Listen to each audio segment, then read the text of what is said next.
E fala, meus bitcoiners, como que vocês estão? Vamos para mais um dia de análise do nosso mercado cripto.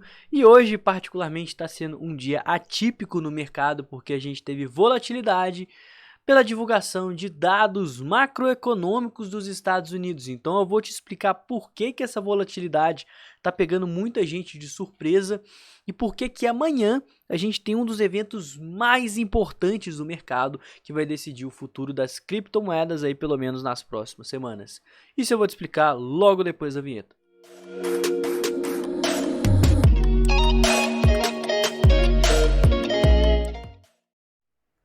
O CPI, ou então IPC, como muita gente gosta de chamar, é o índice de preços do consumidor que mede a inflação de um determinado local, e nesse caso de hoje, dos Estados Unidos. A gente tem a chamada projeção. A projeção é o que as pessoas esperam ali para aquele índice. Ele é feito no começo do mês. Quando chega no final do mês, a gente tem um mês inteiro, a evolução de preços, e aí é divulgado o que de fato aconteceu. Referente ao mês de maio, a gente tem o IPC normal, que ele considera praticamente todos os bens e serviços ali que são consumidos pela população normal: água, alimento, energia, gasolina, transporte, tudo isso.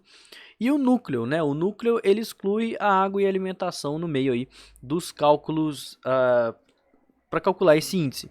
E se a gente tem um aumento, significa que o preço das coisas aumentou, ou seja, ficaram mais caros e teve uma inflação. Porém, o que aconteceu não foi isso.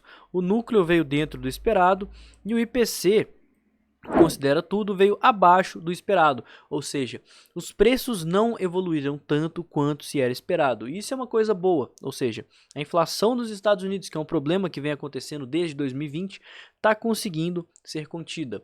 Como que ela é contida? Através do aumento da taxa de juros. Quando se aumenta a taxa de juros, as pessoas elas tendem a comprar os títulos do governo, ou seja, elas emprestam dinheiro para o governo lá daquele país e, consequentemente, esse governo consegue pagar suas dívidas, sem falar que há um desestímulo ao consumo. As pessoas elas param de se endividar, param de pegar empréstimo no banco, param de ir no supermercado e dividir a compra em 3 vezes e pagar juros, porque os juros são muito altos. A taxa de juros é essa métrica aí que vai estar gerando essa taxa a mais aí para o consumidor, essa dívida.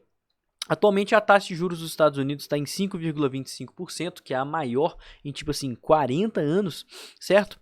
E amanhã vai ter uma reunião muito importante, no dia 14/6 às 15 horas, que vai decidir se essa taxa de juros, que é a mais alta nos últimos 40 anos, e o motivo pelo qual a gente está tentando conter a inflação, o aumento dessa taxa de juros, se ele vai continuar, ou seja, se ele vai de 5,25 para 5,50, ou se pela primeira vez em quase 2 anos a gente não vai ter um aumento na taxa de juros, certo? Essa é a expectativa no mercado. Só que o que acontece? Ultimamente, o mercado de criptomoedas ele vem reagindo da seguinte maneira, já virou quase que um script, né? As pessoas decoraram isso. Quando a gente tem o IPC acima do esperado, as ações costumam cair, o mercado de criptomoedas costuma cair, porque isso é um sinônimo de que a inflação não está conseguindo ser contida. Consequentemente, o Banco Central ele pode aumentar mais a taxa de juros. E como eu falei, a taxa de juros desestimula o consumo, faz com que as pessoas comprem títulos do governo, ou seja, para de investir em ações, vende suas criptomoedas e comprem títulos do governo, porque eles vão estar pagando muito bem, né? Porque a métrica de valorização deles é com base na taxa de juros, e quanto maior a taxa de juros, melhor vai estar pagando. E dessa vez, né, caso a taxa de juros viesse dentro ou abaixo do esperado, a inflação está sendo contida, então o Banco Central americano pode dar uma afrouxada aí na taxa de juros, que é o esperado. Então as pessoas correm para as ações, se expõem ao mercado de renda variável porque enxergam isso como uma oportunidade. Inclusive o S&P 500, que é o índice lá das 500 maiores empresas do mercado acionário americano, está subindo. Porém, o mercado de criptomoedas teve uma queda depois da divulgação desse índice. E isso pegou muita gente de surpresa. E o que está acontecendo? Bom, não é de hoje que o Bitcoin está inversamente correlacionado com o mercado de renda variável lá dos Estados Unidos. Olha só, esse gráfico que ele pega desde maio, deixa eu ver se eu consigo puxar um pouco antes aqui, ó. Desde abril, ó. Aqui é o final de março. Desde abril, a gente está vendo uma alta nas ações e uma queda no preço do Bitcoin e nas criptomoedas. Então, desde abril, tudo que ajuda as ações, o pessoal não está percebendo isso, tá? Mas tudo que ajuda as ações está fazendo as criptomoedas caírem. Por quê? Porque antes de abril, se a gente pegar bem antes aqui, no começo do ano de 2023, a gente teve um boom aqui das criptomoedas com uma queda aqui no mercado acionário, certo? E foi um boom bem desproporcional. Por quê? Porque as criptomoedas elas passaram a ser vistas como um meio de proteção de capital por conta da crise bancária nos Estados Unidos. Então, os investidores que estavam com lucro nas suas ações, venderam suas ações e compraram criptomoedas, os preços das criptomoedas subiram e das ações caíram. E aí depois, né, que as ações ficaram muito baratas, começaram a vender as criptomoedas, então as criptomoedas começaram a cair e as ações começaram a subir. É assim que o capital entre o mundo institucional e o mercado tradicional e o mercado das criptomoedas está funcionando nesse exato momento. Então, notícias que são boas para o mercado de ações não estão ajudando tanto assim o mercado de criptomoedas, porque faz com que quem expôs no Bitcoin corra de volta aqui para o mercado acionário, porque as notícias aqui estão muito boas. O Bitcoin agora está cotado nos seus 25.800 dólares, com uma região muito importante de suporte, que é a região entre os 25.300 e os 25 mil dólares. É a região onde tem mais ordens, tá? E que eu acredito que é o nosso maior suporte. Então, se a gente puxar aqui o gráfico do Bitcoin, para mim, o cenário do Bitcoin ele vai estar decidido dentro dessa figura aqui, ó. A gente tem uma possível cunha descendente, tá? Cunhas descendentes geralmente rompem para cima, mas mais importante que essa figura é essa região verde, tá? Essa região verde, esse quadradinho, esse retângulo verde que eu tracei aqui no gráfico, é simplesmente o nosso ponto de suporte mais importante que a gente tem nesse exato momento. Se a gente ficar acima dele, se o preço não fechar, não romper esse pontozinho verde, a gente pode estar vendo um rompimento ascendente dessa cunha, tá? Isso poderia levar o Bitcoin de volta próximo aos seus 31 mil dólares, porque as pessoas elas estão otimistas com relação ao mercado de criptomoedas. Porém, se a gente perder os 25 mil dólares, aí a situação já não fica tão legal assim. Por quê?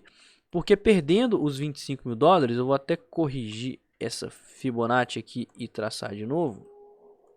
Se a gente perder os 25 mil dólares, a gente vai ter suporte só próximo à região dos 24 mil.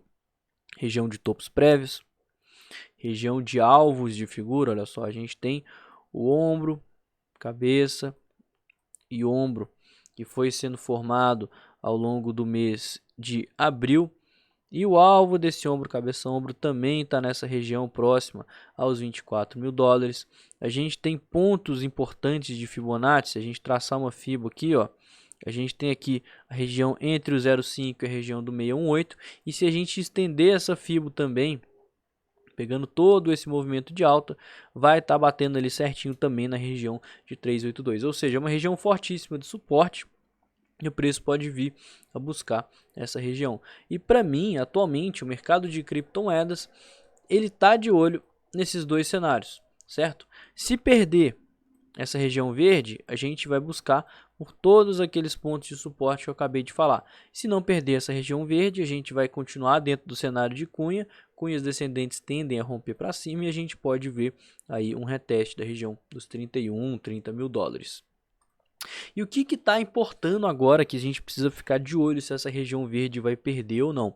Observa que eu pego a análise macro e eu vou sempre entrando. Então eu falei sobre o indicador macroeconômico que foi divulgado, falei sobre as correlações de mercado, expliquei sobre as taxas de juros e a perspectiva dos investidores para o mercado tradicional para ir estar entrando no mercado de criptomoedas. Analisei todo o cenário de criptomoedas ali no longo prazo, ao longo dos últimos meses, e agora eu estou entrando no que está acontecendo agora. Esse gráfico aqui, ó, o gráfico de 5 minutos do Bitcoin, a gente consegue ver que desde as 9h30 da manhã, que foi quando foi divulgado o CPI lá dos Estados Unidos, presenciou uma queda, e isso que surpreendeu muito as pessoas. E o que que acontece? Desde que o mercado está caindo, a gente está vendo esse indicador aqui, que é o Long Short Ratio, subir. A relação entre compradores e vendedores. E quando a gente tem o aumento no Long Short Ratio, isso aumenta a probabilidade da gente estar vendo mais queda. Por quê? Porque quanto mais pessoas estiverem apostando na alta, maior probabilidade é que essas pessoas estejam erradas, são as sardinhas. Sem falar que se a gente perder pontos importantes aqui de suporte, como por exemplo os 25.700, os 25.300, os 25 mil dólares, tem muito mais gente para ser estopada, para ser liquidada, do que caso a gente continue subindo. Então essas sardinhas elas geram liquidez para o mercado continuar caindo.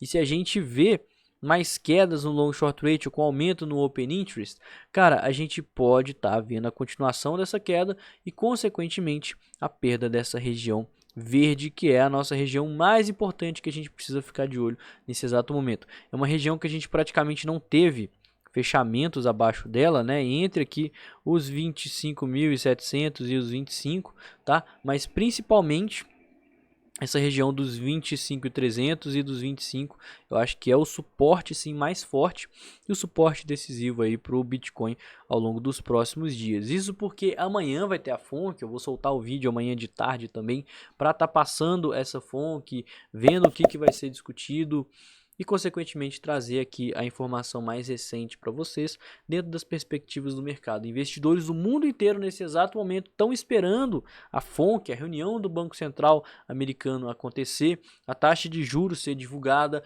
as perspectivas do Banco Central dos Estados Unidos para a economia do maior país do mundo vão ser comentadas lá nessa reunião, o aumento do teto de dívidas que aconteceu ao longo desse mês vai ser comentado, sem falar que eles vão falar sobre essa redução, a possibilidade de estar reduzindo a taxa de juros ao longo dos próximos meses, o que pode estimular mais gente a estar parando de investir em títulos e ir para renda fixa, e para renda variável. Tudo isso deve ser discutido na reunião de manhã e por isso que ela é muito importante. Bom, o vídeo de hoje foi esse, espero que você tenha gostado, foi realmente muito mais informação do que o normal. Se for o caso, eu volto esse vídeo e coloco ele numa velocidade um pouquinho maior para você assimilar tudo, porque é meio difícil passar tanta coisa aqui em tipo 10, 12 minutos. Mas eu espero que você tenha gostado, me segue nas outras redes sociais, porque lá eu tô sempre postando alguma coisa e eu vou ficando por aqui. Tenha um ótimo dia e um ótimo resto de semana. Valeu, galera, falou!